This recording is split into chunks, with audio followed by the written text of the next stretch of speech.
یہ سپیکر کے اندر اذان دینا یہ کوئی اسلام کا حصہ نہیں ہے، یہ زیادہ تر تو لوگوں کے لیے تکلیف کا باعث ہی بنا ہوا ہے۔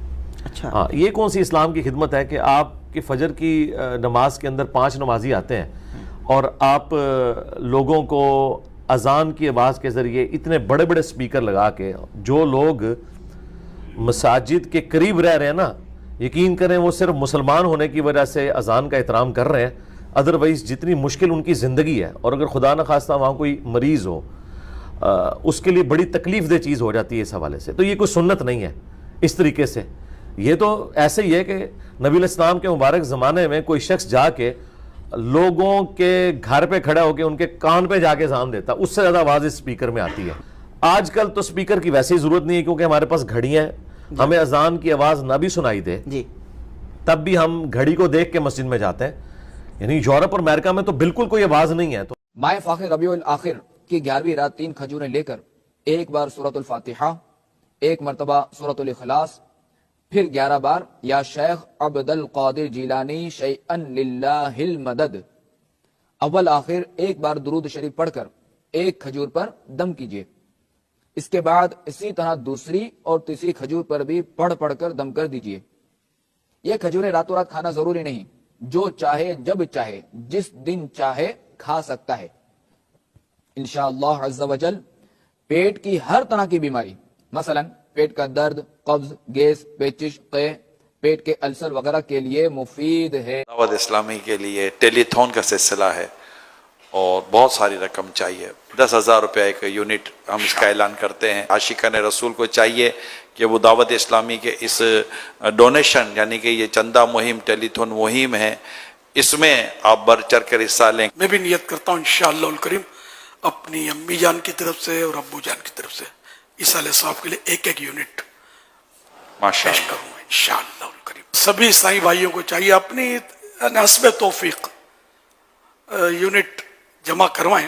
آپ کے چندے یعنی ڈونیشن کو کسی بھی جائز دینی، اصلاحی، فلاحی، روحانی، خیر خواہی، بھلائی اور آمدنی بڑھانے کے جائز اور محفوظ کام میں لگایا جا سکتا ہے تاکہ بڑھتے اخراجات کو پورا کیا جا سکے۔